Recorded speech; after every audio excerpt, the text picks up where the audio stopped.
teman-teman, apa kabar semuanya? Gimana minggu pertama tahun 2024? Semoga semuanya sehat-sehat, senang dan sukses selalu. Amin. Episode kedua ini saya mau minta maaf ya, karena ceritanya juga tentang seorang gadis kecil yang dengan kejinya dibunuh. Polly Hannah Klaas, seorang gadis kecil yang baru berusia 12 tahun, kelas 6 SD. Pada tanggal Oktober 1, 1993, dia bersama dua orang temannya mengadakan slumber party di rumahnya. Jadi Polly mengajak dua orang temannya untuk di rumahnya. Ya sudah main-main, pas jam 10.30 malam, setengah 11 malam, tiba-tiba ada orang gak dikenal masuk ke kamar Polly dan dia membawa sebilah pisau yang ternyata pisau itu dari dapur mamanya Polly ini. Perlu diketahui Polly tinggal sama mamanya dan orang tuanya ini sudah bercerai.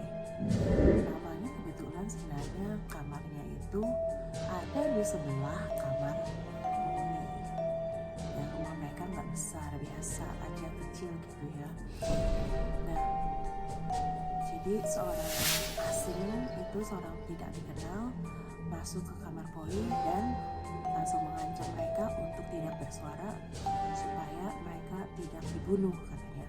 Dia cuma mau ambil duit. Jadi mereka kalau diam nggak diapa-apain katanya. Akhirnya tangan mereka diikat, sebelum diikat dia bertanya, ini rumah siapa gitu. Nah, Polly jawab, rumah dia gitu ya. Lalu si Polly-nya diculik, teman-temannya ini diikat dan disuruh hitung 1 sampai 1000.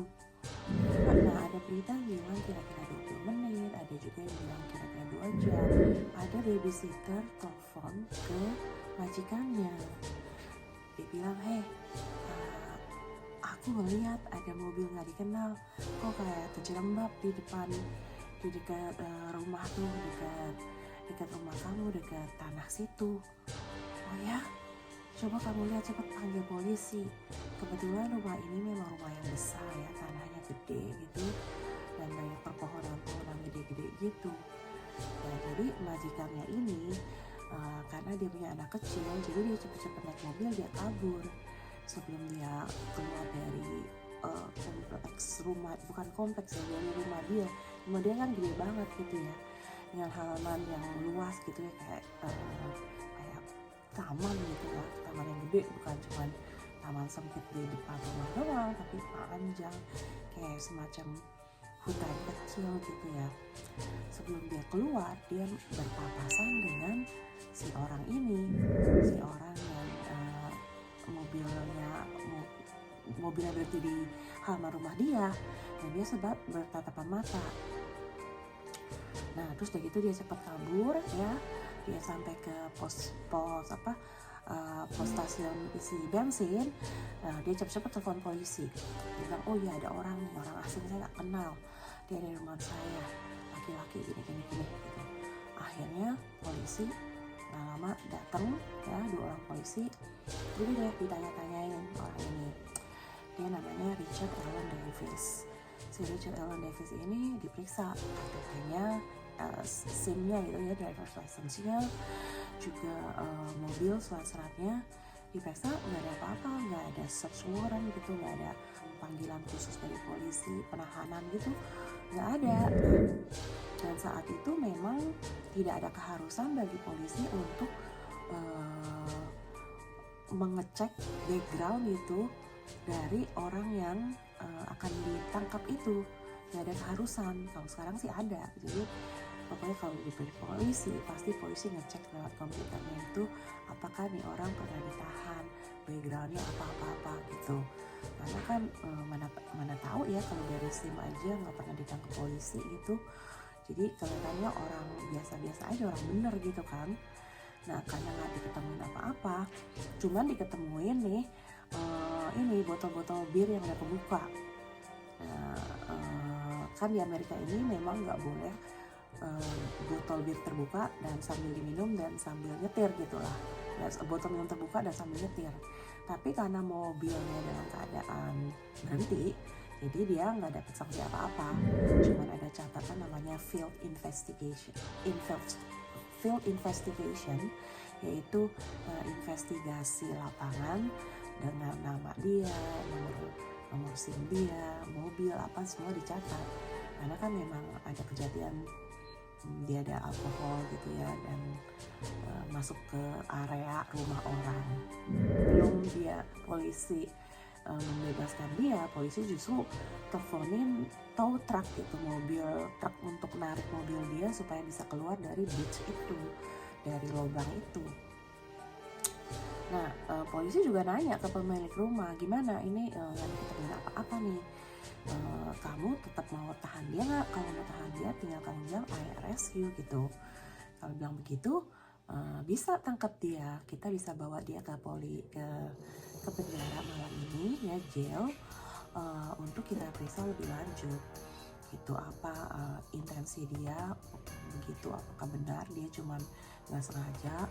Oh, pemilik rumah bilang udah nggak apa-apa deh, nggak usah, tinggal dia udah keluar udah aja gitu katanya. Jadi nggak dilanjutin lagi dengan proses, misalnya proses hukumnya. Polisi bilang oke, it's okay. Nah, pencarian kehilangan penculikan Polly ini terus berlanjut ya, sampai November 28. Ini kan kejadiannya Oktober 1. Jadi sudah hampir 2 bulan pemilik rumah itu telepon lagi ke polisi ya. Wanita itu telepon lagi ke polisi, katanya oh kita baru bersihin kayu-kayu besar pas deket tempat waktu itu orang yang mogok mobilnya di situ, dan kita menemukan sesuatu yang kayaknya coba polisi datang deh, ini kayaknya berhubungan dengan kasus penculikan itu deh katanya. Wah, polisi cepat-cepat ke sana. Diketemuin baju atasan dan bagian dari stocking berwarna pink, stocking balet berwarna pink. Setelah diinvestigasi memang betul, ternyata itu adalah milik dari Polly Klaas. Sedih ya, gimana ceritanya ini, padahal ada yang bilang kan 20 menit ya, taruhlah 1 jam ya dari kejadian dia di abduct gitu, diculik dari rumahnya sendiri. Udah ada orang yang telepon, polisi udah datang dan ketemu sama si penjahat ini, tapi nggak sampainya, nggak menyangka ternyata polisi udah berhadapan dengan orang penculik ini. Karena ya itulah, hukum itu terhadap penjahat memang benar-benar harus ketat ya, karena dulu nggak ada background check ya, nggak ada dites apa-apa, nggak ada diperiksa latar belakangnya ini apa gitu ya. Ternyata setelah ditangkap ini, si Davis ini ditangkapnya juga rada jauh gitu. Ternyata dia ini sampai berlembar-lembar riwayat kejahatannya. Dia pernah mencuri dengan senjata tajam, dia pernah menculik anak kecil juga, kejahatan dengan wanita ya.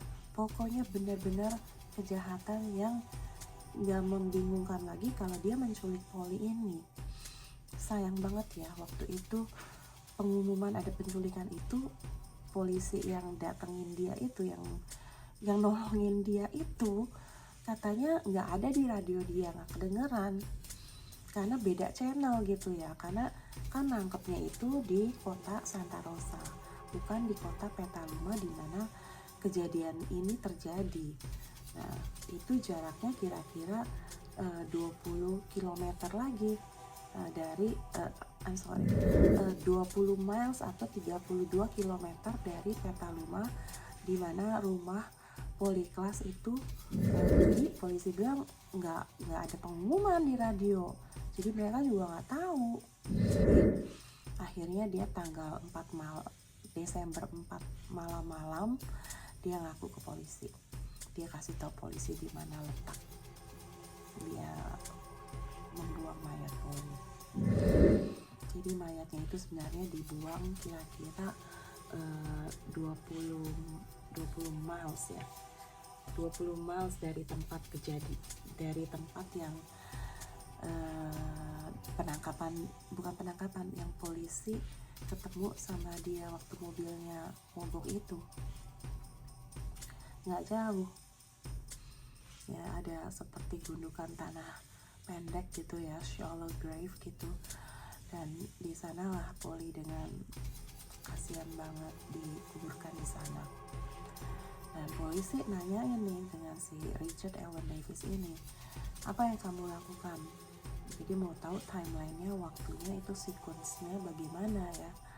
Tapi dia nggak mau kasih tahu dengan jelas. Tapi polisi investigasi dan mengikuti 2 orang itu yang menemuin dia, yang setelah ditelepon itu dia bilang waktu ketemu dia kayaknya lagi keringetan, kecapean, ngos-ngosan, dan badannya itu kayak banyak rumput-rumput gitu.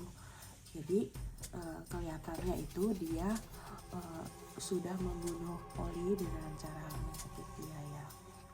Polisi dengan investigasinya menyatakan bahwa Polly ini sudah dibunuh sebelum polisi bertemu dengan dia, dan ditaruh, diumpetin gitu di batu-batu ya supaya gak ketahuan. Dan setelah dia digerek mobilnya, setelah polisi pergi aman, dia balik lagi dan dia ambil, lalu dia buang itu kira-kira 20 km dari tempat lokasi dia nyembunyiin mayatnya pertama kali itu. Proses persidangannya ini memakan waktu kira-kira 1,5 bulan saja, cukup cepat ya. Jadi dia mendapatkan hukuman first degree murder.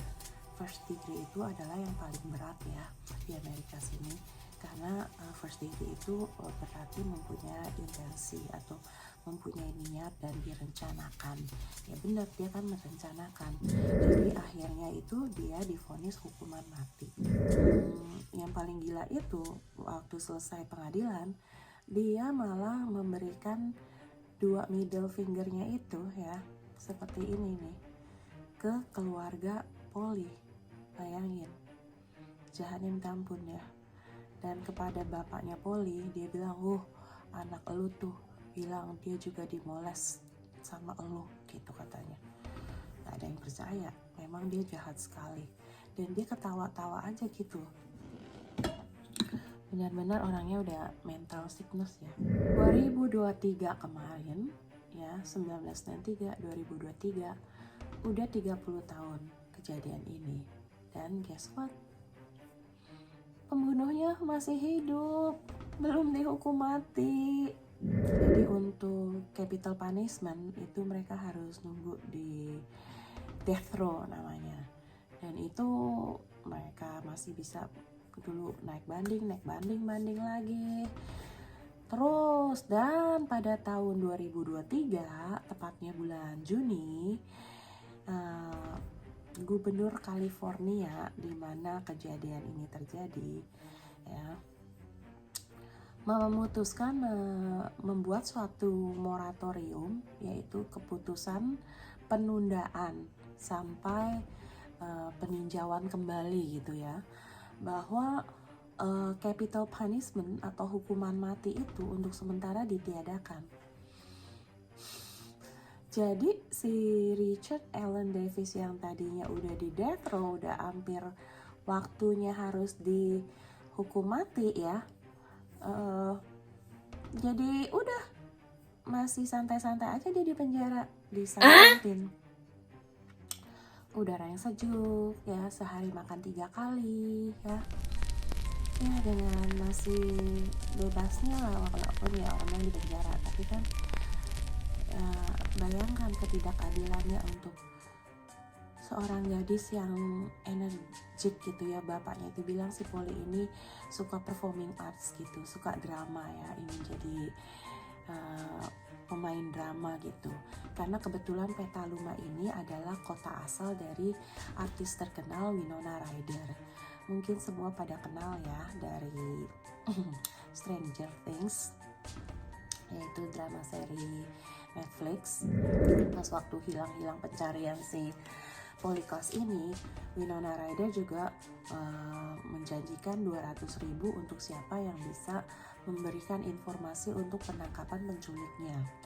Dan dia juga masuk televisi, membuat orang tuh supaya ayo lihat kiri kanan ada yang bisa dicurigai nggak, supaya bisa cepat ketangkep dan Polyclass cepat diketemukan kembali, begitu loh.